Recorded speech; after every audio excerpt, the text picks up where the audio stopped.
তাকে বিদায় নিয়ে চলে গেল।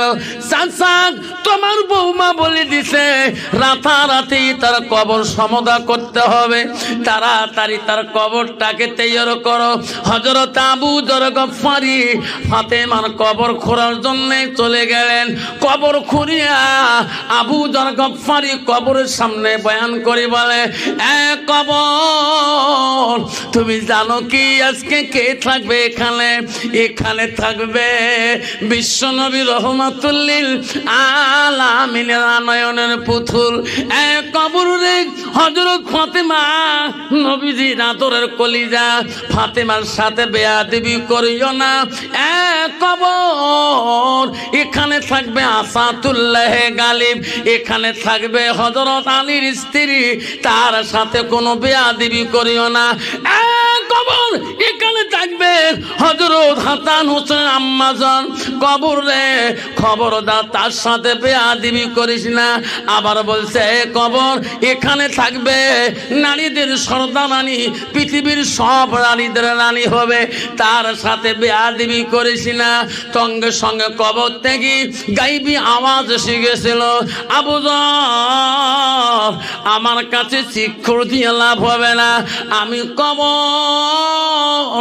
আবু যর আমি নবীর বেটিকে চিনি না, আমি আলীর স্ত্রীকে চিনি না, আমি হাসান হোসেন মাকে চিনি না, আমি নারীদের সর্দারানীকে চিনি না।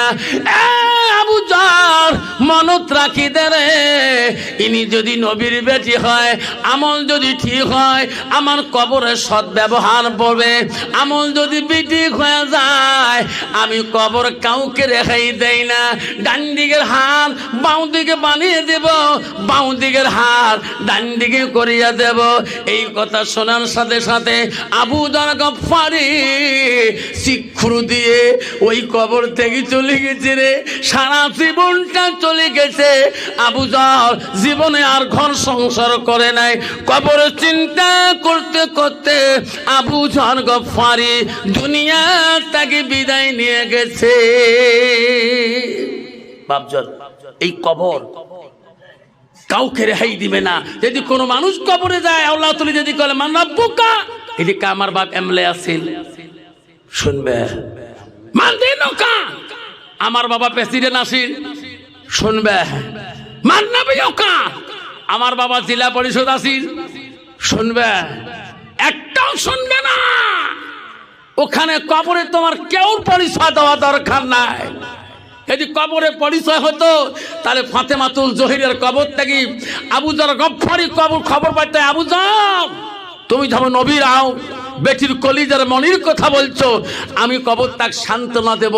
কবর কেন জবাব দিলেন, আবু যর আমার কাছে চিৎকার দিও না, আমি কবরের শিক্ষা শুনতে চাই না, আমি কোনো কবর কেন পরিচয় শুনতে চাই না, আমি কবর শুনতে চাই তার আমল সম্পর্কে। আমল যদি ভালো হয় তাহলে আমার ব্যবহার কবরের ভালো পাবে। যেরকম সুবহানাল্লাহ। বিশ্বনবী রাসূলুল্লাহ একদিন বাড়িতে চলে গেলেন, যা দেখে তার বিবি হযরতে মা আয়েশা সিদ্দিকা আম্মাজান, নবীজির 3 নম্বর স্ত্রী কথা বলছিলেন কি, মা আয়েশা সিদ্দিকা আম্মাজান। আমার মা বলে শুনি রাখো, হযরতে আয়েশা কে ছিলেন? আয়েশা ছিলেন মদিনার প্রথম সরকার, প্রথম গভর্নর, প্রথম রাষ্ট্রপতি, চাল্লাওয়ালা, প্রথম খলিফাতুল মুসলিমিন আবু বকর। আবু বকরের দ্বিতীয় কন্যা ছিল হযরতে মা আয়েশা সিদ্দিকা। আবু বকরের প্রথম মেয়ের নাম ছিল আসমা, আর দ্বিতীয় মেয়ের নাম ছিল আয়েশা। আয়েশা হলো নবীজির তৃতীয় স্ত্রী। তো হুজুর পঞ্চম স্ত্রীকে হাফসা, মদিনার দ্বিতীয় রাষ্ট্রপতি ছিল মদিনার খলিফা হযরত উমরের মেয়ের নাম ছিল হাফসা। হাফসা হলো নবীজির পঞ্চম স্ত্রী। তার রাষ্ট্রপতির মেয়েদেরকে রাসূল বিয়ে করছে। যেরকম সুবহানাল্লাহ। তাহলে মা বোনেরা, তাহলে হযরতে আয়েশার কত বড় গৌরব থাকা দরকার। যেরকম ঠিক না বেঠিক? বর্তমান যুগের নারী যদি স্বামী কমজোরি হয়, গরিব হয়, ওই স্বামীকে কোনোদিন নারীরা ভালো পায় না। যেরকম ঠিক না বেঠিক? স্বামী 14 গোষ্ঠী হাত দেয়, বলে তোর বাবার কি আছে? আমার বাবা 3 তলা বাড়ি, 2টি এসি গাড়ি চলি আমি। আমার বাবা তোর সাথে বিয়ে দিয়েছে, কি তোর আছে? মা বোনেরা খবরদার, খবরদার। আল্লাহ রসুল বলছে ওয়াজাউজুহা আনহার আদিন, যখন তোমার স্বামীটা বাড়িতে আসবে, তোমার কথার দ্বারায়, মিষ্টির দ্বারায় স্বামীকে তুমি আপন করিয়ে নাও, কাছে নিয়ে নাও। তোমার কথা যদি স্বামী খুশি হয়ে যায়, মা আল্লাহ রসুল বলল দেখা লাথিল জান্নাত, সেই মেয়েটা হবে জান্নাতি। যেরকম সুবহানাল্লাহ। কারণ বাপজন আজকে ওই মেয়েটা কেন স্বামীর দাম দিতে চায় না, স্বামীর সাথে কথা বলতে চায় না? কারণ মেয়েটার ভিতরে আল্লাহর কোরআনের অভাব, ওই মেয়েটার ভিতরে নবীর হাদিসের অভাব।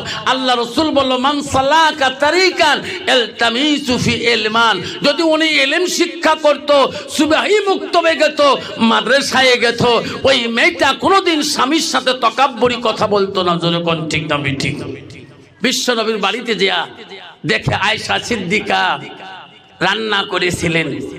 নবীজি যাওয়ার সাথে আয়েশার একটা গুণ ছিল, কিতাবে আছে, নবীজি যাওয়ার সাথে সাথে আয়েশা তৎক্ষণাতে খাবারের ব্যবস্থা বানা করে দিত। যেরকম সুবহানাল্লাহ। কিন্তু বাবা বর্তমান যুগের নারী স্বামী বাড়ি গেলে বাবা সগারের কাছে হুজুর হওয়া যায়, সগারের কাছে পিসাব হওয়া যায়, সগারের কাছে এমএলএ সাহেব হওয়া যায়, সবার কাছে মোল্লা সাহেব হওয়া যায়, সবার কাছে মুফতি সাহেব হওয়া যায়, সবার কাছে ম্যাজিস্ট্রেট হওয়া যায়, সবার কাছে স্যার হওয়া যায়, সবার কাছে সব কিছু হওয়া যায়, পিসাব হওয়া যায়, আমির সাহেব হওয়া যায়, মোল্লা সাহেব হওয়া যায়, কাউন্সিলর সাহেব হওয়া যায়, প্রেসিডেন্ট সাহেব হওয়া যায়। বিবির কাছে হওয়া বড় কঠিন। জোরে কোন ঠিক না ঠিক? জোরে বলেন। তুই কেমন হুজুর, কেমন প্রেসিডেন্ট, কেমন কাউন্সিলর, কেমন দেশের মানুষ না জানলে তোর বিবি সবকিছু জানে। জোরে কোন ঠিক না ঠিক? বিশ্ব নবী রাসূলুল্লাহ গুণবতী স্ত্রী ছিল মা আয়েশা। আয়েশা জানে আমার নবী কেমন। জোরে কোন ঠিক না ঠিক? আমার নবীকে এত আদর করছিলেন। আয়েশা যতক্ষণ নবী খানা খায় নাই, অতক্ষণ আয়েশা মুখে খানা দেওয়ার চেষ্টা করে নাই। জোরে কোন সুবহানাল্লাহ। নবীজি যতক্ষণ ঘুমায় নাই, আয়েশা অতক্ষণ ঘুমার চেষ্টা করে নাই।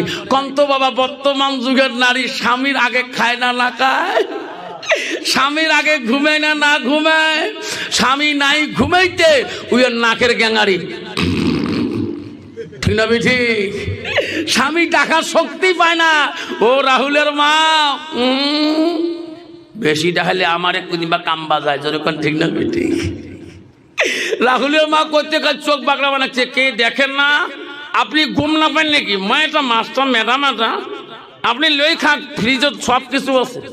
বেসাতে এমনি বউ দেখি ভাই খায়। যেরকম ঠিক না ঠিক? কয় বুঝন কালকে আফসার মোল্লা আল্লাহ তুলিতে আসি আমাদের গুম্বর ফাঁক করে দিয়ে গেছে। কেলে কে? কত বাবা, কত নারী আছে বাবা স্বামীকে এমন কিলন কিলায় বাবা, ঠিক না ঠিক?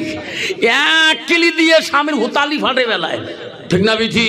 কন্ত বাবা কোন নারী যদি স্বামীর হুতালি ফাটে ফেলায়, কন্ত ওই স্বামী কোনোদিন আওলা তুলিত কবে মরবো, মৌবো নাক ফাটে দিছে কবে? কোনোদিন জীবন গেলেও কবার নয়। এই যে দেশের নেতাও হয় তাও কবার না। যেরকম ঠিক না ঠিক? কয় বুঝন কালকে আফসার হুজুরের কথা শুনি, হুজুর কালকে আওলা তুলির সভা শুনবে গেছি, বউ 1 মাস আগের ঘটনা। কে? রাহুলের বাবদ এমন ঠিকুন ঠিকেছ, বেসা দাঁত লাগিয়ে গেছে, ওর তোর ফাড়ে ফেলাইছ। হুজুর কোনোদিন আমার স্বামী বুঝন আমার আওলাতুল হোক কাউকে বলে নাই, কালকে হুজুর কথাগুলো সব ফাঁস করে ফেলে দিল। বউ কলজা খাই থরথরে কাঁপে। ওয়াজ শুনি আসিয়ে ঘুমবের পাংনা, বাস্তব কাহিনী মই দিয়েছ। ওই দিন থাকি কথাবার্তাও কয় না, ভাত দিলে খায়, না দিলে না খায়, জল করে দেয়। কালকে আসিয়া কম স্বামী গো যা ভুল করছো মাফ করে দেও, যেই মাপ চাইছ সঙ্গে সঙ্গে মাফ করে দিল।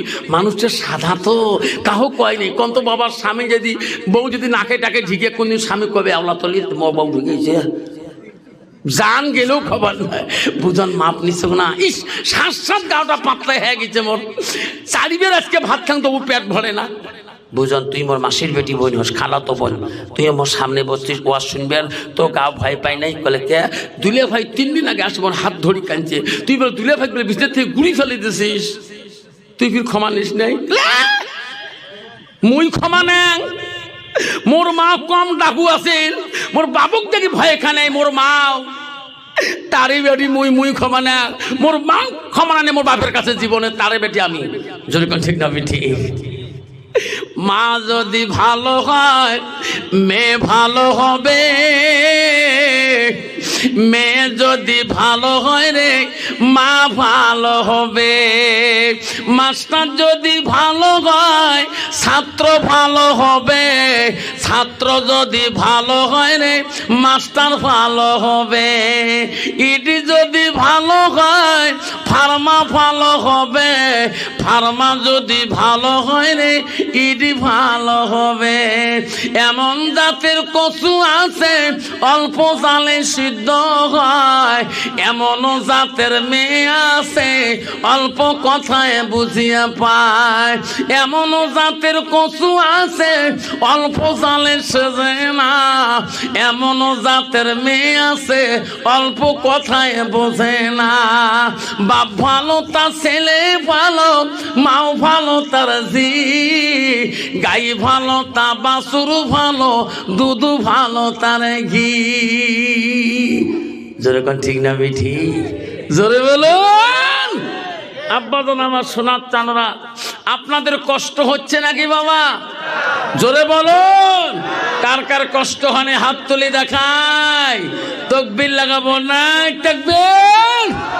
বিশ্বনবী রাসূলুল্লাহ বাড়িতে আসলেন, আসি দেখে বিশ্বনবী স্ত্রী মা আয়েশা আম্মাজান খাবারের ব্যবস্থাপনা করে দিয়েছিলেন। নবীজি খানা খায়, ওই দিন নবীর কাছে গোশ খাতি দিয়েছিলেন। আয়েশা সমস্ত গোশ নবীর কাছে খেয়ে শেষ করলেন। যেরকম সুবহানাল্লাহ। আয়েশা গোশ খায় আর হাড্ডিগুলা রেখে দেয়, আমার নবী আয়েশার কামরা হাড্ডিগুলা চুষি চুষি রস খায়। যেরকম সুবহানাল্লাহ। নবীজির স্ত্রী মা আয়েশা যখন পানি পান করে, নবীজি দেখলে আয়েশা যখন পানি খেয়ে থুয়ে দেয় মশকটা, আমার রাসূল ওই দিকে ঠোঁট লাগে লাগে পানি পান করে। যেরকম সুবহানাল্লাহ। মা আয়েশা আম্মাজান বলছে, ও রাসূলুল্লাহ আপনি বিশ্ব নবী রহমাতুল লিল আলামিন, আমি গোশগুলো আগে খেয়ে শেষ করে দিলাম, ওগো নবী আপনি আমার কামরা হাড্ডিগুলো কেন খাইলেন?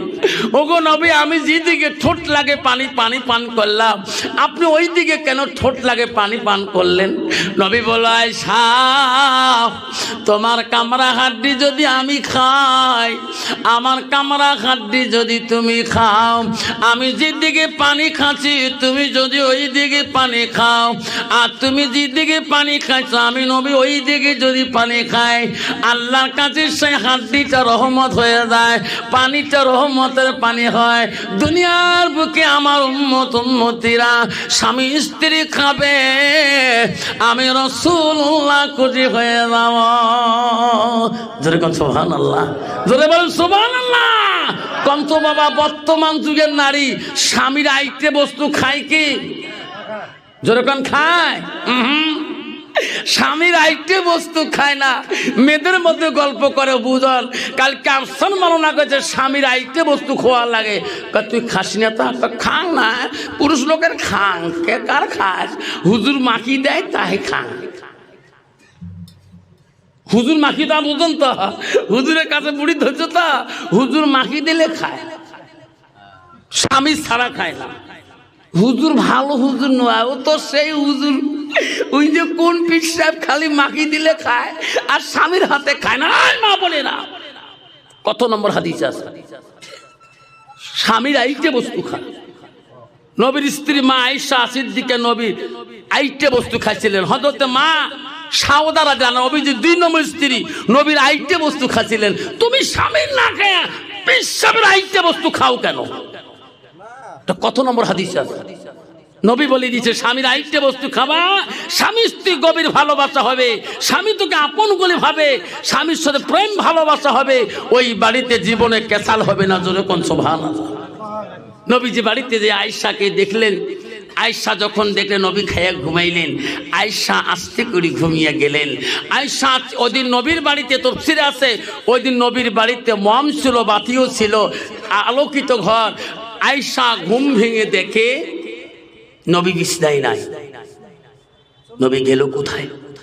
আয়েশা খবর দেখলো কোন দিকে নবী নাই। আয়েশা কান্দে রে, আমার নবীকে কখনকে বেঈমানরা নিয়ে গেল। আয়েশা এত ভালোবাসো নবীর উপরে, এত নবীকে ভালোবাসছিলেন। আয়েশা চোখের পানি বন্ধ হয় না, আল্লাহ আমার নবী কখন চলে গেল, এই ঘর থেকে কে নিয়ে গেল। আয়েশার একটা দীর্ঘ বিশ্বাস, নবী কোনো দিকে গেলে আমাকে না বলা পর্যন্ত যায় না। আমার নবী কোন দিকে গেল রে? আয়েশা কান্দি পাগল হয়ে গেল। চতুর্দিকে খবর পৌঁছে দিলেন আমার নবী ঘরে নাই। কোন দুশ্মন আমার নবী কোনো করলো নাকি? সব মসজিদে খবর নিল, কোন জায়গায় নবী নাই। আয়েশার চোখের পানি বন্ধ হয় না, আমাদের নবীকে কোন বেঈমান নিয়ে গেল রে। আয়েশা খবর নিল কোন মসজিদে নবী যায় নাই। আয়েশা বিশ্বাস নবী কোন দিকে গেলে মসজিদে যাবে, কারো বাড়িতে নবী যায় না। আয়েশা কাঁদতে কাঁদতে অস্থির হয়ে গেল, চতুর্দিকে খবর ছড়িয়ে গেলেন। আয়েশা আস্তে আস্তে মসজিদে নববীর দিকে চলে যায়, আমার নবী কোনো দিকে পাবো না নাই। আয়েশা মসজিদে নববীর কাছে যায়, ওই দিকে একটা কবরস্থান আছে, তার নাম হলো জান্নাতুল বাকি কবরস্থান।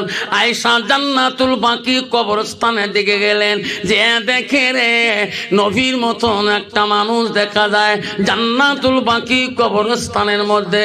আমার আয়েশা বলল, এটাই নাকি আমার দয়া রাসূল। আয়েশা এক পা দু পা করে আস্তে আস্তে কাছে গেলেন, যাতে আমার নবী দেখতে পারে না। হায় কাছে আড়ালে আয়েশা লক্ষ্য করে দেখলো, আয়েশা দেখলো আমার রাসূল জান্নাতুল বাকি কবরস্থানের মধ্যে আমার নবীর প্রথম স্ত্রী হযরতে খাদিজাতুল কুবরার লাশ ওই জান্নাতুল বাকির মধ্যে কবর দেওয়া হয়েছে। নবীজি জান্নাতুল বাকি কবরস্থানে যা খাদিজার কবরের পাশে যা কাঁদতেছে আর বলছে, আল্লাহ আমার খাদিজা কেমন আছে? আল্লাহ আল্লাহ যেদিন থেকে খাদিজা কবরে চলে গেছে আল্লাহ, ওদিন থেকে আমি নবী ঘুমাইতে পারে না আল্লাহ, আমি নবী সহ্য করতে পারে না আল্লাহ। কেমন করি আমার খাদিজা আছে, কিয়ামতের দিন আল্লাহ আমার খাদিজাকে আল্লাহ আমার সাথে সাক্ষাৎ করে দেও। আয়েশা সব ঘটনা দেখলেন, আয়েশা কোনো কথা বললেন না। আয়েশা মনে মনে ভাবলেন, নবী যাতে জানে না রে, নবী যাতে জানে না আমি জান্নাতুল বাকি এই কবরস্থানে আসিয়েছি। আয়েশা আড়ালে চলে গেল বাড়ির মুখে। নবীজি নামাজ আদায় করিয়ে বাড়ির দিকে চলে গেলেন।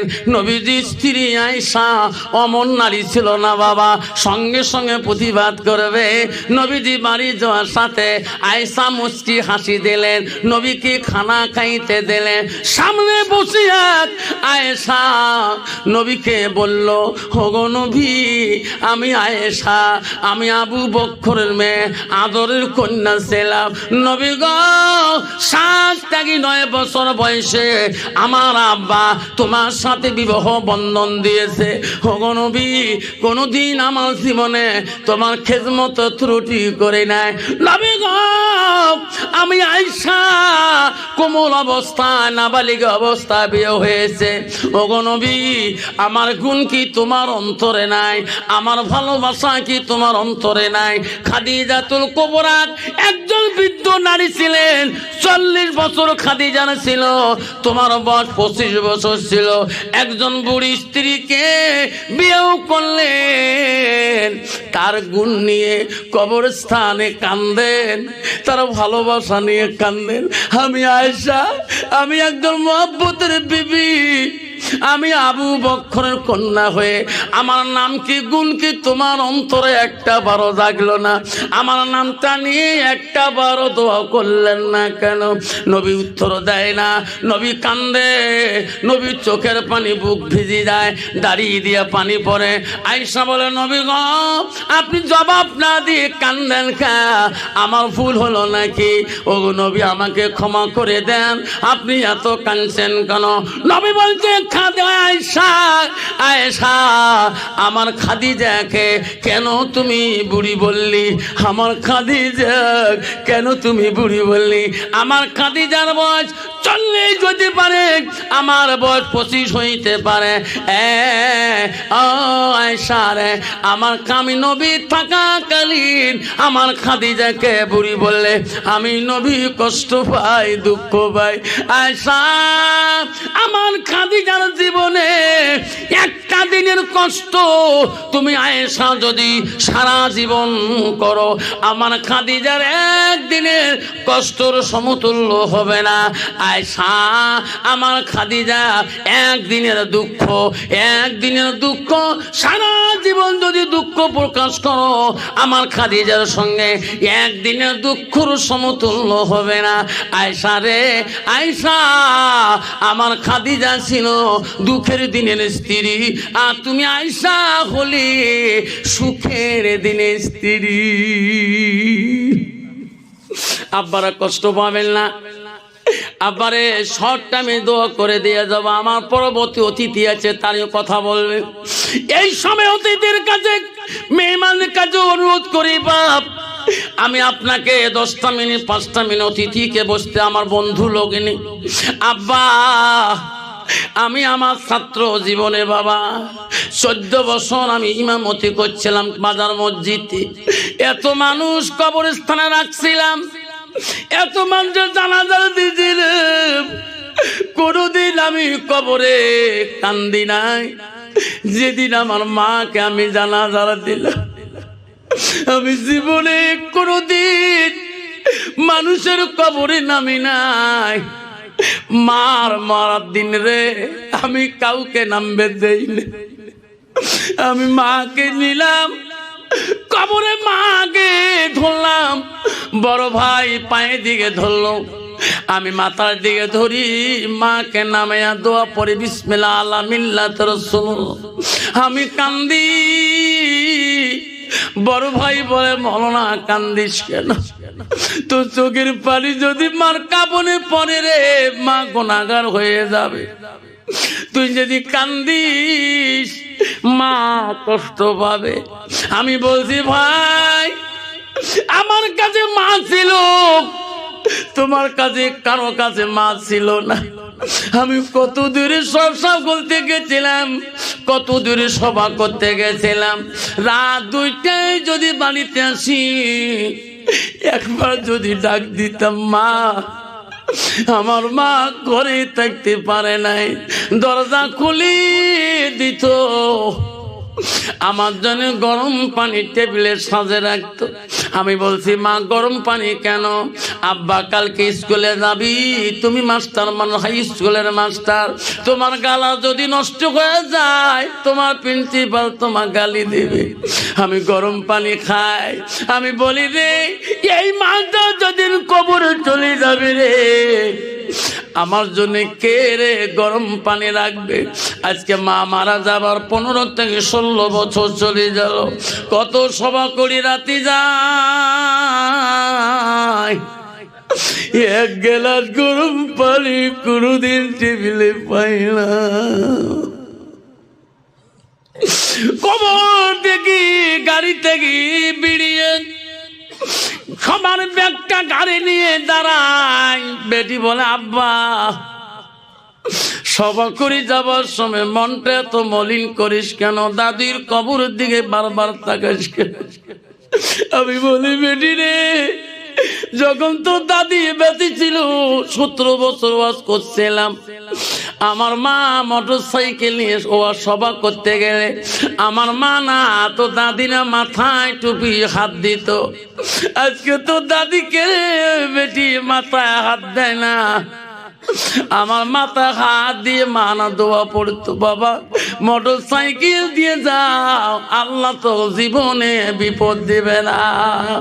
আমি গাড়ি লোকাল সভা করলে ঈশান নামাজ পড়ি বেরিয়েছিলাম। মা বলছে, রাতে কেন যাও বাবা? আমি কছি, মা বাড়ির থেকে 10 কিলোমিটার দূরে, মা 9টার পরে মা আমাকে তুলি দিবে, এখন 7টা বাজে। মার একটা অভ্যাস ছিল রে, মোটর সাইকেল নিয়ে বাইরে আসলে মা বাতি নিয়ে আসতো, আমাকে বলতো রাতে গাড়ি চলো, তো আমাকে ভয় লাগে। আমি গাড়ি চলে যার বলি মা তুই দোয়া করিস মা, আমার কোনো বিপদ হবে না। মা বলে গেছিলাম, মার হাতের চুমা খাচ্ছিলাম, মা বলছে বাবা তুমি আমার হাতের চুমা খাও। আমি মা গো, ও মা আমি তোর হাতের চুমা খাইলাম, মা তুমি দোয়া করিও মা। আমি গাড়ি যখন ছাড়ি রে, মা বাতি নিয়ে দাঁড়িয়ে থাকতো রে, আমি লুকিং গ্লাসে দেখছিলাম যতক্ষণ আমার গাড়ি ব্যাকলাইট আড়াল হয় নাই, অতক্ষণ মা আমার গাড়ির দিকে তাকিয়া তাকিয়া দেখতো। এই শোনা আওলাদুলের বন্ধুরে, ও বাবা আজকে তোমাদের মা তোমাদের বাবা, আল্লাহ রসুল বলল জামা তালেন সানুয়ান কাতান হুয়া মালাহ ইল্লা মিন সালাসাতিন। নবী বললেন মানুষের মৃত্যুর পরে মানুষের সৎ আমলগুলা নেক আমলগুলা কবরে গেলে বন্ধ হয়ে যায়। আমার রাসূল বলে ইল্লা মিন সালাসাতিন, তিনটা আমল কবরবাসীর জন্য বন্ধ হয় না। আমার রাসূল বলল সাদাকাতুন জানিয়া, এক নম্বর যারা দুনিয়াতে ওই মার নামে বাবার নামে সাদগা জানিয়া করে দেবে, দান খয়রাত করে দেবে। রাসূল বলো আলমিহি ইয়ানতাফাহু বিহি শাইয়ান, যারা ইলম শিখবে অপরকে শিক্ষা দান দেবে, তার মা কবরে শুয়ে শুয়ে সওয়াব পাবে। নবী বলো আওলাদুন সালিহুন ইয়াদুলাহু, নেক সন্তানের দোয়া ওই মা বাবা কবরে শুয়ে শুয়ে সওয়াবের অংশীদার হবে। আওলাদুলের বন্ধু রে, আজকে তোমার মা কবরে পড়ে আছে গো, তোমার বাবা কবরে পড়ে আছে, তুমি তোমার বাবার তোমার মার হক আদায় করতে পারো নাই। নবী বলল তোমার মার হক আদায় করতে হলে, বাবার হক আদায় করতে হলে, এই তুমি নেক সন্তান হিসাবে এই আওলাদুলের কবরস্থানের জন্য একটা বাবা যদি বলে হুজুর আমি 1 কাঠা সম্পত্তি আমার মার নামে বাবার নামে আমি সাদগা জানিয়া করে দিলাম। 1 কাঠা সম্পত্তির মূল্য, 1 কাঠা সম্পত্তির দাম 20,000 টাকা। হুজুর আমি 1 কাঠা সম্পত্তির দামের মূল্য আমি 20,000 টাকা আমার দাদার নামে, দাদিমার নামে, আমার মার নামে, আমার আব্বাটার নামে, হুজুর আমি 1 কাঠা সম্পত্তির মূল্য 20,000 টাকা আমি আওলাদুলি কবরস্থানের জন্য সাদগা করে দিলাম। আমার এক বাবা আছে কদম আলী সাহেব গো, আমি তার নাম ধরে দোয়া করব। 1 কাঠা সম্পত্তির মূল্য 20,000 টাকা। একটা বাবা যদি আসি বলেন হুজুর আমার মার নামে আমার বাবার নামে আমি এই কবরস্থানের জন্য 1 কাঠা সম্পত্তির মূল্য 20,000 টাকা দিয়ে দেব। মা বাবা আছে, মা নাই, বাবা নাই রে। আব্দুল করিম 1 কাঠা জমিনের দাম 20,000 টাকা দেয় আওলাদুলির কবরস্থানে লাগিয়ে। নাই থাকবে দান করিল আব্দুল করিম, মা বাবা নাই আছে রে কবরে। সবে একটা হাত তুলি তার নামে 2,000 নগদ দিছে আব্দুল করিম তোর বান্দা। এই সময়ের মধ্যে হযরত সালমান ফারসি রাদিয়াল্লাহু তাআলা আনহু হযরত আলীর ঘরে আওয়াজ দেন আর বলেন ও ভাই আলী, ভাই দরজা খোল, ভাই দরজা খোল। হযরত আলী দরজা খুলেন, দেখতেছেন হযরত সালমান ফার্সি একটা টকরির মধ্যে কয়টা আনার নিয়ে আসছেন, কয়টা ডালিম নিয়ে আসছেন। সেখানে কয়টা ডালিম দেখা যায়। হযরত সালমান ফার্সি বলতেছেন, ভাই আলী, তোমার শ্বশুর রাহমাতুল লিল আলামিন নবী তোমার জন্য এই ডালিমগুলা পাঠাইয়া দিল। একবার জোরে জোরে বলেন না ভাই মারহাবা। হযরতে আলী ডালিমগুলা গুনে দেখতেছেন আর বলতেছেন যে এখানে 9টা ডালিম কেন? এখানে তো 9টা ডালিম থাকার কথা না। ও সালমান, না ভাই, না না না, এটা আমার জন্য নয়, হয়তো নবীজি অন্য কারোর জন্য পাঠিয়েছে, যাও তুমি তার কাছে নিয়ে যাও। হযরতে সালমান ফার্সি বলতেছেন, ও আলী, তুমি কিভাবে বুঝলে যে এখানে 9টা ডালিম না, এখানে আরো বেশি কিভাবে আছে তুমি জানলেন? হযরতে আলী বলতেছেন, ও সালমান, আল্লাহ তাআলা কোরআনে কারীমের মধ্যে বলেছেন, যদি কোনো বান্দা একটা নেক আমল করে, একটা নেক আমল করে, আল্লাহ সেটাকে 1 নয়, 2 নয়, 3 নয়, এমনকি 8, 9 নয়, বরঞ্চ 10 দিয়ে আল্লাহ গুণ করেন। সেজন্য আমার কিন, আমার বিশ্বাস যে আমি যে একটা ডালিম পাগলকে দিয়ে আসছি, আমার আল্লাহ আমার জন্য 9টা ডালিম পাঠাইবে না, বরঞ্চ 10টা ডালিম পাঠাইবে। একবার জোরে জোরে বলা যাবে কি ভাই মারহাবা? হযরতে হুসাইন আহমদ 1000 দিবা। নারায়ে তাকবীর, নারায়ে তাকবীর, নারায়ে তাকবীর। 10,000, 1000, 1000। 10,000 পাইতেছ। রহিমউদ্দিন সাহেব 1000 টাকা। নারায়ে তাকবীর, আল্লাহু আকবার, জোরে হইছে। নারায়ে তাকবীর। আল্লাহু আকবার। আল্লাহ তাআলা যেন এনাদের দুজনের দানকে কবুল করেন। আমি ডাইরেক্টলি সেদিকে চলে যাচ্ছি। দেখেন, আমি ডাকছি একের পর এক, সবার সাথে আমি মুসাফা করব, সবার সাথে আমি মুসাফা করবো। এদিকে আসবেন, মুসাফা করব, নামটা বলবেন, এখানে লেখা রাখা হবে। ঠিক আছে ইনশাআল্লাহ? ঠিক আছে ইনশাআল্লাহ? কেউ খালি হাতে যাবেন না তো? সবাই দিয়ে যাবেন তো ইনশাআল্লাহ? দেখেন, একটা করে টাকা দান করে হযরত ওসমানের কত ইয়াকিন ছিলেন, কত ইয়াকিন। আমি জানি যে আমার আল্লাহ আমার জন্য একটা নয়, বরঞ্চ কয়টা পাঠাবেন? 10টা পাঠাবেন। সালমান ফার্সি বলতেছেন, হুসাইন সালমান ফার্সি বলতেছেন যে ভাই, আমি তোমাকে পরীক্ষা করার জন্য কি জন্য আল্লাহর নবী পাঠালেন, আমার হাতে একটা ডালিম আমি রাখেছিলাম, নাও তোমার 10টা ডালিম পূর্ণ। বলেন সুবহানাল্লাহ।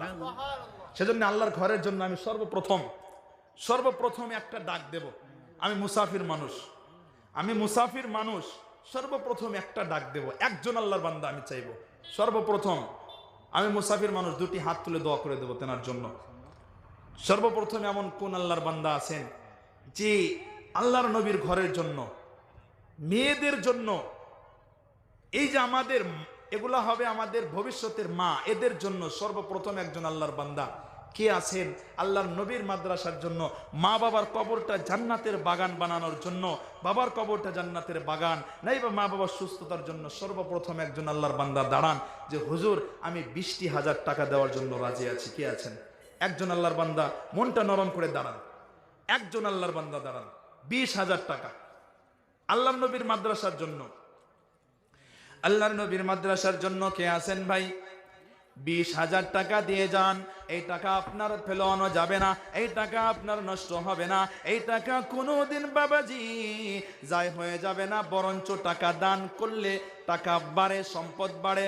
ও ভাই, কেউ উঠবেন না, বসে থাকেন, কেউ উঠবেন না। সেজন্য বলতেছি, নিজের মায়ের কবরটা, নিজের বাবার কবরটা জান্নাতের বাগান বানানোর জন্য, নাইবা মা বাবার সুস্থতার জন্য একজনও কি আল্লাহর বান্দা নাই যে 20,000 টাকা আল্লাহর নবীর ঘরের জন্য দিয়ে যাবেন? কে আছেন ভাই? দেখেন, সাহাবীরা প্রতিযোগিতা করতেন, সাহাবীরা টাকা দেওয়ার জন্য, সাহাবীরা দান খয়রাতের জন্য, সাহাবীরা দিনের রাস্তায় খরচ করার জন্য প্রতিযোগিতা করতেন। হযরতে আবু বকর, হযরতে উমর, নবী আমার এলান করলেন, ও সাহাবীরা রে, দিনের রাস্তায় যার যার বাড়িতে যা আছে নিয়ে আসো, খরচ করো। হযরতে ওমর বলতেছেন, আবু বকর, এবার তোমাকে আমি পিছনে ফেলবো, এবার তুমি আমার আগে চলে যাইতে পারবে না। হযরতে ওমর বাড়িতে চলে গেলেন। বাড়িতে যাওয়ার পর বাড়ির মধ্যে যত সম্পদ আছে, ভাই কেউ উঠবেন না, কেউ উঠবেন না। কেন উঠতেছেন আপনারা? ওঠেন না। হযরতে ওমর বাড়িতে চলে গেলেন, বাড়ির মধ্যে যত সম্পদ আছে সমস্ত সম্পদ 1/2 করলেন, 1 বাড়িতে রাখলেন আর 1 নবীজির দরবারে নিয়ে গেলেন। তারপর নবীজি সাল্লাল্লাহু তাআলা আলাইহি ওয়াসাল্লাম সাহাবাদের এই দানগুলো নবীজি দেখতেছেন আর গ্রহণ করতেছেন। এইদিকে আবু বকর যখন নবীজি এলান করেছেন, আবু বকর অন্তরে অন্তরে ভেবেছেন আমার বাড়িতে যা আছে, যা কিছু আছে সবকিছু আমি দিনের রাস্তার জন্য খরচ করব। হযরতে আবু বকর বাড়ির মধ্যে যা কিছু ছিল সবকিছু এক জায়গায় জমা করেছেন। তারপর আবু বকর একবার ঘরে যায়, একবার বাইরে বের হয়। আম্মা জান আয়েশা বলতেছেন, ও আব্বা জান, ও আব্বা জান, আপনি এত কেন বারবার ঘরে যাইতেছেন, বাইরে বের হইতেছেন?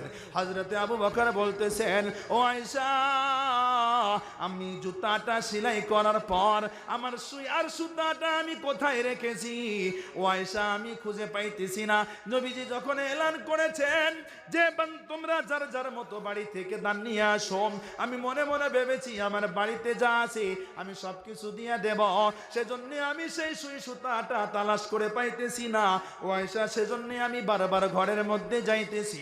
হযরতে আবু বকর সমস্ত সামানপত্র লইয়া নবীজির দরবারে হাজির হয়ে যায়। নবীজির দরবারে হাজির হয়ে যাওয়ার পর নবীজি বলতেছেন, ওমর তুমি কি নিয়ে আসছো, তুমি কি নিয়ে আসছো, বাড়িতে কি রেখে আসছো?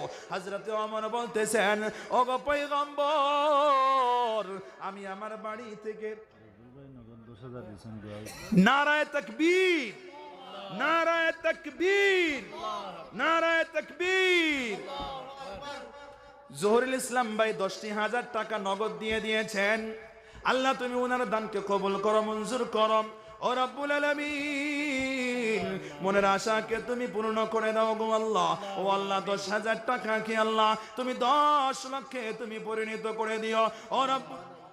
ও রব্বুল আলামিন, মাবুদ গো, আমার জহুরুল ভাইয়ের মা অন্ধকার কবরে গো আল্লাহ, ও গো আল্লাহ, এই 10,000 টাকার বিনিময়ে গো আল্লাহ আমার জহুরুল ভাইয়ের মায়ের কবরটা তুমি জান্নাতের বাগান বানাইয়া দাও। ও মালিক জবরুল, ও মালিক, আমার জবরুল ভাইয়ের দানকে তুমি কবুল করে নাও, মালের মধ্যে বরকত দিয়ে দাও, হায়াতের মধ্যে বরকত দিয়ে দাও, জীবনে যৌবনে বরকত দিয়ে দাও, ছেলে সন্তান গুলাকে তুমি উচ্চ শিক্ষায় শিক্ষিত করার তৌফিক দাও। ও মালিক গো, স্বামী স্ত্রীর মধ্যে তুমি মহব্বত পয়দা করে দাও। ও রব্বুল আলামিন, মাবুদ, জীবনে একবার হলেও মক্কা মদিনার সফর করার তৌফিক দিয়া দিও। সেজন্য বলি ভাইজান, আসেন আসেন আসেন, কে আছেন নিজের মা বাবার কবরটা জান্নাতের বাগান বানানোর জন্য? ও ভাইজান, যদি 20,000 না হয় 10,000 টাকা নিয়ে আসেন। জলগামর জবরুল আহমদ, আমরা বিল্ডিং একটা কুটি দিবা। ও যখন 10,000 দিছে নি কুটি দিবা, বিল্ডিং এর একটা খুঁটি, কনস্ট্রাকশনের। আচ্ছা একটা খুঁটি। হ্যাঁ, নারায়ে তাকবীর, নারায়ে তাকবীর। তাকবীরটা তো একটু জোরে বলেন। হ্যাঁ, তাকবীরটা তো একটু জোরে বলেন, জোরে বলেন, নারায়ে তাকবীর। ওগো আল্লাহ, জবরুল ভাই আরো নিয়ত করেছেন আল্লাহ বিল্ডিং এর একটা খুঁটি বানায় দেবেন আল্লাহ। ওগো আল্লাহ, মালিক গো, তুমি এই দানকে কবুল করে নাও। ওগো আল্লাহ, হাসরের ময়দানে, যে ময়দানে কোনো ছায়া থাকবে না আল্লাহ, এই দানের উসিলা করে আল্লাহ তোমার আরশের ছায়ার নিচে মাবুদ গো তুমি জায়গা দান করে দিও আল্লাহ। ওগো আল্লাহ, এই টাকার বিনিময়ে আল্লাহ উনার মনের মধ্যে তুমি শান্তি দান করে দাও, ব্যবসা বাণিজ্যের মধ্যে বরকত দিয়ে দাও। সেজন্য বলি ভাইজান, কে আসেন আসেন আসেন আসেন, একটু মুসাফা করবো, আমি মুসাফির মানুষ। হাজি মুতাসিন, হাজি মুতাসিন আলী 1,000 টাকা দান করেছেন। আল্লাহ তুমি কবুল করো, মঞ্জুর করো। আল্লাহ তুমি হায়াতের মধ্যে বরকত দিয়া দাও, মালের মধ্যে বরকত দিয়া দাও। ওগো আল্লাহ, মনের আশা তুমি পূর্ণ করে দাও। ও রব্বুল আলামিন, ছেলে সন্তান গুলার তুমি জেহেনকে বাড়াইয়া দিও। ওগো মালিক, উচ্চ শিক্ষায় শিক্ষিত করার তৌফিক দিও গো আল্লাহ। ওগো আল্লাহ, 1,000 বিনিময়ে আল্লাহ তুমি 1,00,000 টাকার বরকত দিয়া দিও। ও মালিক গো, জীবনে একবার হলেও মক্কা মদিনা সফর করার তৌফিক দিয়ে দিও। কে আছেন ভাই, আসেন আসেন আসেন, কে আছেন? 10,000 10,000 10,000 টাকা। নারায়ে তাকবীর, নারায়ে তাকবীর, নারায়ে তাকবীর। নারে তাকবীর, নারে তাকবীর। শেখুল মশাইখ হযরতুল্লাহ হযরত মাওলানা ইউসুফ আলী সাহেব জিন্দাবাদ। শেখুল মশাইখ হযরত আলী সাহেব জিন্দাবাদ। উত্তর পূর্ব ভারতের আমিরে শরিয়ত জিন্দাবাদ, আমিরে শরিয়ত উত্তর পূর্ব জিন্দাবাদ। নারে তাকবীর, আল্লাহু আকবার। কতবড়ি জামিয়া আয়েশা সিদ্দিকা জিন্দাবাদ, কতবড়ি জামিয়া আয়েশা সিদ্দিকা জিন্দাবাদ।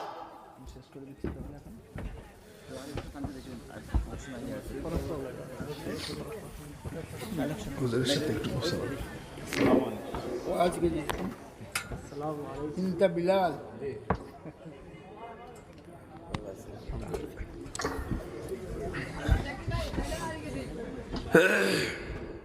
আমাদের হুজুর এসে উপস্থিত হয়ে গিয়েছেন।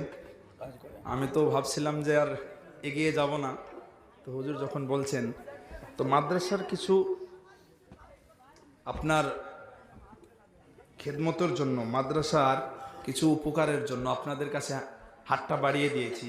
মাদ্রাসার অনেক ছোট ছোট মেয়েদের জন্য, মাদ্রাসার ঘরের জন্য, ছাদের জন্য। সেজন্য আসেন ভাইজান, আসেন, যে যতটা পারেন। সিমেন্ট তো পারবেন, রড তো পারবেন, বালি তো পারবেন, পাথর তো পারবেন। সেজন্য আসেন, 2 ব্যাগ 3 ব্যাগ 5 ব্যাগ করে সিমেন্ট কে কে আসেন নিয়ে আসেন। 2 ব্যাগ 3 ব্যাগ 5 ব্যাগ 1 ব্যাগ, 1 সিয়াম পাথর 1 সিয়াম বালু, কে কে আসেন আসেন। আমি নামটা বলবো আর দোয়া করে দেবো। আসেন, সবাই আসেন, আসেন ভাইজান আসেন। কে কে আছেন? 1 সিয়াম করে পাথর, 1 সিয়াম করে বালু, নাই ভাই 1 packet cement, 2 packet cement, 1 quintal rod. কে আছেন ভাইজান আসেন। মা বাবার কবরটা জান্নাতের বাগান বানানোর জন্য, বাবার কবরটা জান্নাতের বাগান বানানোর জন্য, নাই বা মা বাবার সুস্থতার জন্য ভাইজান। নারায়ে তাকবীর, নারায়ে তাকবীর। মাওলানা জয়নুল হক সাহেব 2 ব্যাগ সিমেন্ট দান করলো। আল্লাহ তুমি কবুল করো, মঞ্জুর করো। আল্লাহ তুমি মালের মধ্যে বরকত দিয়া দাও মাবুদ গো, হায়াতের মধ্যে বরকত দিয়া দাও, জীবনে যৌবনে বরকত দিয়া দাও। ও রাব্বুল আলামিন, ছেলে সন্তানগুলাকে তুমি উচ্চ শিক্ষায় শিক্ষিত করিয়ে দিও আল্লাহ। ও রাব্বুল আলামিন মাবুদ, এই 2 ব্যাগ সিমেন্টের বিনিময়ে আল্লাহ বাড়ির মধ্যে তুমি বরকত দিয়া দিও। জীবনে একবার হলেও মক্কা মদিনা সফর করার তৌফিক দিয়া দিও। সবাই বলুন আল্লাহুম্মা আমিন। কে আছেন ভাই আসেন, তারপর কে আছেন আসেন। সিমেন্টে নাম লিখিয়ে যান।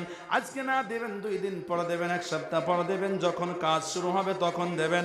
ও ভাইজান, ও মুরব্বী বাবাজি, মনটা নরম করে চলে আসেন। আল্লাহর নবীর ঘর, আল্লাহর নবীর ঘরের জন্য ভাইজান চলে আসেন, বাবাজি চলে আসেন। এই দান আপনার বিফলে যাবে না বাবা, এই দান আপনার কবরের সাথী, এই দান আপনার হাসরের সাথী, এই দান আপনার মিজানের পাল্লার সাথী, এই দান আপনার পুলসিরাতের সাথী। বরঞ্চ শুধু এটাই নয়, কামিল আহমদ 1 প্যাকেট সিমেন্ট।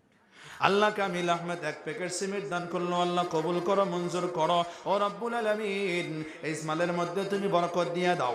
ও আল্লাহ, বাড়ির মধ্যে তুমি বরকত দিয়ে দিও আল্লাহ। ওগো আল্লাহ, ফখরুল ইসলাম সাহেব 1 ব্যাগ সিমেন্ট দান করলো। আল্লাহ কবুল করো, মঞ্জুর করো। ও রাব্বুল আলামিন, মালের মধ্যে বরকত দিয়ে দাও।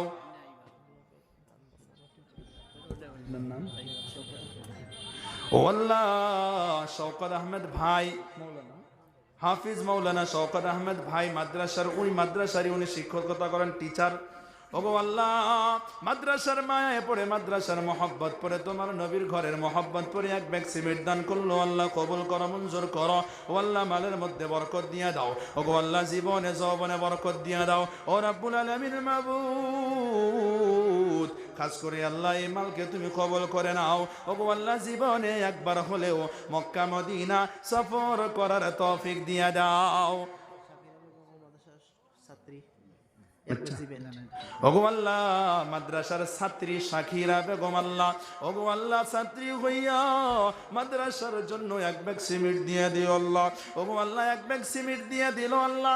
এই দানকে তুমি কবুল করে নাও, এই দানের উসিলা করে আল্লাহ জেহেনকে তুমি খুলে দিও আল্লাহ, ওগো আল্লাহ কোরআন ও হাদিস বোঝার তৌফিক দিও আল্লাহ, তার উপরে আমল করার তৌফিক দিও। ওগো আল্লাহ আলী আসবা আল্লাহ এক ব্যাগ সিমেন্ট দান করলো আল্লাহ কবুল করো, মঞ্জুর করো, মালের মধ্যে বরকত দিয়া দাও, হায়াতের মধ্যে বরকত দিয়া দাও, ওগো আল্লাহ জীবনে যৌবনে বরকত দিয়া দাও।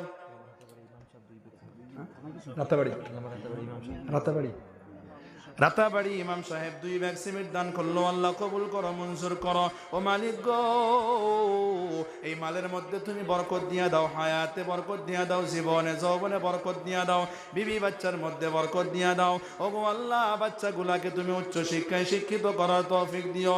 ও রব্বুল আলামিন মাবুদ, খাস করে আল্লাহ জীবনে একবার হলেও মক্কা মদিনা সফর করার তৌফিক দিয়া দিও।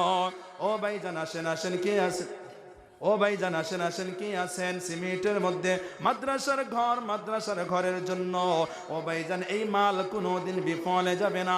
আল্লাহ রাব্বুল আলামিন ঈমানকে পরীক্ষা করেন, আল্লাহ তাআলা মানুষের ঈমানকে পরীক্ষা করেন।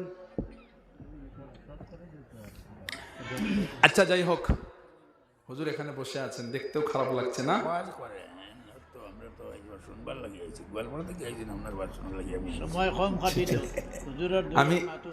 আমি ইনশাআল্লাহ শেষ করে দিচ্ছি। হুজুর আসছেন, হুজুর আসছেন ইনশাআল্লাহ। আমি এখান থেকে আমার বক্তব্য এক ব্যাগ মুস্তফা আল্লাহ কবুল করো, সবাই বলুন আল্লাহুম্মা আমিন। মর্তুজা এক ব্যাগ আল্লাহ তুমি কবুল করো, সবাই বলুন আল্লাহুম্মা আমিন। মুস্তাফা এক ব্যাগ আল্লাহ তুমি সবার দানকে কবুল করো, সবাই বলুন আল্লাহুম্মা আমিন। শর্ট করে খুব সংক্ষিপ্ত একটু দোয়া করে দিচ্ছি, সবাই হাত তুলেন। اللهم آمين. ربنا آتنا في الدنيا حسنة وفي الآخرة حسنة وقنا عذاب النار। ও রব্বুল আলামিন মাবুদ, তোমার রহমতের কুদরতি দৃষ্টি দিয়ে তাকিয়ে দেখো গো আল্লাহ। ওগো আল্লাহ কতগুলা গুনাহগার বান্দা এই মাহফিলের মধ্যে বসে বসে কোরআন ও হাদিসের ও আল্লাহ কথাগুলাকে শ্রবণ করতেছি আল্লাহ। ওগো আল্লাহ সবের আশাকে বসাকে কবুল করে নাও, মঞ্জুর করে নাও। ও আল্লাহ এই সময়টুকুকে আল্লাহ তুমি কাল কিয়ামত কঠিন হাসরের দিনে জান্নাতের জরিয়া বানিয়ে দিও আল্লাহ। ও রব্বুল আলামিন মাবুদ গো, খাস করে আল্লাহ আমার বাম পাশে আমার প্রিয় হুজুর ও আল্লাহ পীর সাহেব হুজুর এখানে বসে আছেন আল্লাহ। ও আল্লাহ ওনার হায়াতের মধ্যে বরকত দান করে দাও আল্লাহ। ও আল্লাহ ওনার ফায়েজ আমাদের সবার উপরে তুমি ছড়িয়ে দিও আল্লাহ। ও রব্বুল আলামিন মাবুদ গো, আমাদের মধ্যে জিনাদের মা বাবা কবরে সবার মা বাবার কবরটা জান্নাতের বাগান বানাইয়া দাও। ও গো আল্লাহ জিনারা হায়াতে আছে হায়াতের মধ্যে বরকত দান করে দাও। ও আল্লাহ জীবনে একবার ইহুদির কাছে গিয়ে বলতেছেন, ইহুদি রে তোর কুয়ার দাম কত, কুয়ার দাম কত? ইহুদি বলতেছে, উসমান আমার কুয়ার দাম হলো 1 লাখ টাকা। হযরতে উসমান গনি বলতেছেন, যা ইহুদি যা, আমি 1 লাখ টাকা তোকে দিয়ে দিলাম, বিনিময়ে কুয়াটা দিয়ে দে। একবার জোরে জোরে বলা যাবে কি ভাই মারহাবা? হযরতে উসমান গনি রাদিয়াল্লাহু তাআলা আনহু কুয়াটা কেনার পর মুসলমানদের জন্য ওপেন করে দিলেন, মুসলমানদের জন্য হাদিয়া করে দিলেন। মুসলমানরা সেখান থেকে পানি পান করে, নিজের নিজের জীবজন্তুদেরকে পানি পান করায়। এই কথাটা আমার আপনার নবী রাহমাতুল লিল আলামিন নবীর কাছে পৌঁছে গিয়েছে। নবী আমার বলতেছেন, একজন সাহাবী নবীজির কাছে গিয়ে বলতেছেন, ইয়া রাসূলুল্লাহ ইয়া হাবিবাল্লাহ, ও গো আল্লাহর পয়গম্বর, ও নবী গো, আপনার জামাই আপনার মেয়ের জামাই নবী এই কুয়াটা কিনে মুসলমানদের জন্য হাদিয়া করে দিয়েছে গো নবী। যখন নবী আমার এই কথাটা শুনলেন, আল্লাহর নবী বলতেছেন, সাহাবী আমার উসমান কুয়া কেনে নাই, কুয়া কেনে নাই, বরঞ্চ আমার উসমান কুয়ার বিনিময় আল্লাহর তৈরি জান্নাত কিনে নিয়েছেন। একবার জোরে জোরে বলুন না ভাই সুবহানাল্লাহ। আল্লাহর রাস্তায় খরচ করলে কি কেনা যায়? আল্লাহর রাস্তায় খরচ করলে কি কেনা যায় বলেন? 1 টাকা খরচ করলে কয় টাকা পাওয়া যায়? 10 টাকা পাওয়া যায়। 1 টাকা খরচ করলে কয় টাকা পাওয়া যায়? 10 টাকা পাওয়া যায়। আল্লাহ তাআলা কোরআনে কারীমের মধ্যে বলতেছেন, মান জাআ বিল হাসানাতি ফালাহু আশরু আমসালিহা। যদি কোনো বান্দা আমার জন্য, দ্বীনের রাস্তার জন্য কোনো বান্দা যদি 1 টাকা দান করে, যদি কোনো বান্দা আমার রাস্তার জন্য 1 টাকা দান করে, আমি সেটাকে 1 মনে করি না, 1 মনে করি না, বরঞ্চ সেই 1টাকে আমি আল্লাহ 10 দিয়ে গুণ দিয়ে 10টি নেকি করে দেই। একবার জোরে জোরে বলুন না ভাই সুবহানাল্লাহ। একটা নেকি যদি কেউ দ্বীনের রাস্তায় করে, আল্লাহ তাআলা কি করে দেন? 10টা করে দেন। আচ্ছা, এটা কার কথা? আমার কথা? বলেন দেখি, এটা আমার কথা? একটু আওয়াজ দেন। বিরক্ত হচ্ছেন আপনারা না? বিরক্ত হচ্ছেন? আলোচনা চলবে তো? চলবে না বন্ধ করে দেবো? বলেন চলবে? তাহলে ইনশাল্লাহ আমার সাথে সাথে একটু আওয়াজ দেবেন নাকি? আপনাদের একটু ঠান্ডা লাগছে, আমার একটু গরম লাগছে। আপনাদের ঠান্ডা লাগছে, আমার গরম লাগছে, মানে অনেক টাইম থেকে তো বলতেছি, তো সেজন্য একটু একটু ঘাম বেরোচ্ছে, দেখেন না? তো আপনাদের ঠান্ডা লাগছে, আমার গরম লাগছে, আমার সাথে সাথে আপনারাও বলবেন আপনাদেরও গরম লাগবে। আপনাদের কি হবে? গরম লাগবে। বলবেন তো ইনশাআল্লাহ? মন দিয়ে শুনতেছেন তো সবাই? আমলের নিয়তে শুনতেছেন? এখানে গোলমাল আছে, আমলের নিয়তে গোলমাল আছে। দেখেন, এই যে এত ওয়াজ মাহফিল, শুরুতে আমরা শুনেছি ওয়াজ মাহফিল হয়, মসজিদে ওয়াজ, এই যে ধর্মীয় সবাই ওয়াজ, তারপরও বান্দা নামাজি কেন হয় না? বলেন দেখি। 3টার মধ্যেই প্রবলেম আছে। 3টা কি জানেন? 1 নম্বর হলো এই যে ধর্মীয় সভা যেনারা করেন তাদের মধ্যেও কিছু প্রবলেম আছে, যিনি বক্তব্য রাখেন তার মধ্যেও কিছু প্রবলেম আছে, আর যিনারা আসেন শোনার জন্য তাদের মধ্যে প্রবলেম আছে। আমি 3টা বলতেছি না, বললে 3 জনেরই খারাপ লাগবে, বললে 3 জনেরই খারাপ লাগবে, সেজন্য আমি বলতেছি না, আপনারাই ভেবে নেন। সেজন্য আমাদের নিয়ত ইখলাসের সাথে হয় না। আমরা ইখলাসের সাথে এখানে বসতে পারি না, যা কিছু শুনি যাইতে যাইতে বের হয়ে যায়, বাড়িতে যাইতে যাইতে কান দিয়ে শুনে ও কান দিয়ে বের হয়ে যায়। না না, এমনটা হলে চলবে না, তাহলে বেকার হয়ে যাবে। এই সময়টুকু আপনার বেকার হয়ে যাবে। কষ্ট করে শীতের দিনে ঘুম পাড়া তাহলে ভালো ছিল আপনার জন্য। নিয়ত এমন রাখেন যে আমল করা, আমল করা, আমল করা। উসমান যদি একটা কুয়া কিনে যদি জান্নাতকে কিনতে পারে, আমি আপনি কেন পারবো না? বলেন, আমি আপনি কেন পারবো না? এই যে একটা আমল করলে, একটা নেকি করলে দ্বীনের রাস্তায় 10টি নেকি পাওয়া যায়। একটা উদাহরণ আপনাদের সম্মুখে তুলে ধরতেছি। হযরতে ফাতিমাতুজ জাহরা রাদিয়াল্লাহু তাআলা আনহা এক সময় অসুস্থ হয়ে গিয়েছেন। হযরতে ফাতিমা স্বামীর কাছে বলতেছেন, স্বামী আলীকে বলতেছেন, ও প্রাণের স্বামী গো, আমি ফাতিমা অসুস্থ, ও স্বামী আমার তো ডালিম খাইতে মন চায়, ও স্বামী আমাকে একটা ডালিম খাওয়াতে পারবেন নাকি গো স্বামী? হযরতে আলী সংসারটা তেমন ধনী ছিল না, এক বেলা খাইলে আর এক বেলা খাইতে পারতেন না, অভাব অনাটনের সংসার। হযরতে আলীর কাছে টাকা পয়সা নাই। হায়রে, একজন কলিজার টুকরা বিবি আবদার করেছে, অসুস্থতার সময় আবদার করেছে, কিভাবে আমি সেই আবদারটা পূর্ণ করব না? সেজন্য হযরতে আলী বাড়ি থেকে বের হলেন কাজের উদ্দেশ্যে। হযরতে আলী রাদিয়াল্লাহু তাআলা আনহু কাজ করতেছেন একজন বাড়িতে, একজনের বাড়িতে মজদুরি করতেছেন। মজদুরি করার পর সন্ধ্যাবেলা একটা ডালিম কিনে নিয়ে হযরতে আলী বাসার দিকে রওনা হয়েছেন। ঘরের দিকে আসতেছেন, ঘরের দিকে আসতেছেন। এই সময়ের মধ্যে একটা পাগল, এই সময়ের মধ্যে একটা পাগল বলতেছে, ও আলী, তোমার এই যে তোমার হাতের মধ্যে যে ব্যাগটা রয়েছে, তোমার হাতের মধ্যে যে থৈলাটা রয়েছে, ও আলী, সেই থৈলার মধ্যে একটা আনার আছে, একটা ডালিম আছে, আমাকে কি সেই ডালিমটা দেওয়া যাবে? হযরত আলী অবাক হয়ে গিয়েছেন, হায়রে, আমার হাতের মধ্যে ডালিম আছে, এই পাগল কিভাবে জানেন? আপনাদেরও এমন হবে।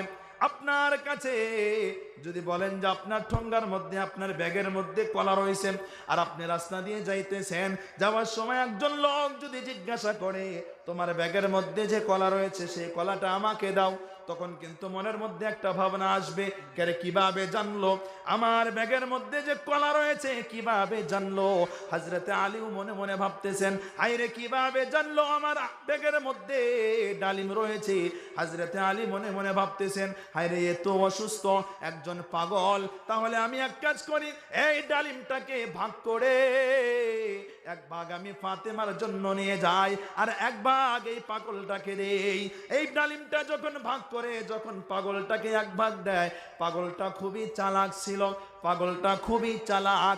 পাগলটা এক ভাগ খাওয়ার পর বলতেছে, আলী রে, তোমার ডালিমটা কিন্তু খুবই মিষ্টি, তোমার আনারটা খুবই মিষ্টি। ও আলী, তোমার ডালিমটা আদান ডালিম খাওয়ার পর আমি অর্ধেক সুস্থ হয়ে গিয়েছি। ও আলী, যদি সেই বাকি আধা ভাগ যদি দাও, তাহলে আমার মনে হয় আমি পুরোটাই সুস্থ হয়ে যাব। হযরত আলী মনে মনে ভাবতেছেন, হায়রে, আমার বিবির জন্য তো আমি ডালিম নিয়েছি, কিন্তু আল্লাহর নবী তো বলেছেন, যদি তোমার কাছে যদি কিছু থাকে, আর যদি কোনো এমনকি কোনো মুহতাজ যদি তোমার কাছে এসে যদি দরখাস্ত করে, তোমার কাছে যদি সওয়াল করে, তাহলে তুমি না করো না। হযরত আলী সেজন্য নবীজির হুকুম অমান্য করতে না পেরে, সেজন্য হযরত আলী বলতেছেন, সেই বাকি অর্ধেক ভাগটাও সেই পাগলকে দিয়ে দিয়েছেন। পাগলকে দিয়ে দেওয়ার পর, পাগলটা খাওয়ার পর পাগলটা বলতেছে, আলী রে, আমি পুরোটাই সুস্থ হয়ে গিয়েছি। হযরত আলী চিন্তা করতেছেন আর বাড়ির দিকে রওনা হইতেছেন। হায়রে, আমার বিবি অসুস্থ, আমার কলিজার টুকরা ফাতিমা অসুস্থ, আমি আমার বিবির কাছে কোন মাথা নিয়ে, কোন চক্ষু লইয়া আমি আমার বিবির কাছে দাঁড়াইব? হযরত আলী বাড়ির ঘরের সম্মুখে গিয়া সেখানে দাঁড়াইয়া আছে। হযরত আলী ঘরের মধ্যে ঢুকে না। ফাতিমাতুজ জাহরা রাদিয়াল্লাহু তাআলা আনহু হযরত আলীর হাওয়াও দেখে বুঝতে পেরেছেন, আমার স্বামী আমার জন্য হয়তো ডালিম আনতে পারে নাই, সেজন্য লজ্জায় আমার স্বামী আমার ঘরে ঢুকতেছে না, সেজন্য লজ্জায় আমার স্বামী আমার ঘরে ঢুকতেছে না। হযরত ফাতিমা বলতেছেন, ও স্বামী গো, আপনি যদি আমার জন্য ডালিম নাও আনেন, আপনি যদি একদিন নয়, দুদিন নয়, 1 বছর সারা জীবনও যদি নাও আনেন, ও স্বামী, আপনি তো আমারই স্বামী, আপনি তো আমার কলিজার টুকরা স্বামী। ও স্বামী, আপনি ডালিম আনেন নাই তো কি হয়েছে? যখন পারবেন তখন নিয়ে আসবেন। ও স্বামী, ঘরে আসেন। হযরতে ফাতিমাতুজ জাহরা রাদিয়াল্লাহু তাআলা আনহা হযরতে আলীকে বলতেছেন, ও স্বামী গো, আমি যে বেমার ছিলাম, আমি যে অসুস্থ ছিলাম, ও স্বামী গো, এখন আমি ফাতেমা পুরোটাই সুস্থ হয়ে গিয়েছি। একবার জোরে জোরে বলা যাবে কি ভাই সুবহানাল্লাহ?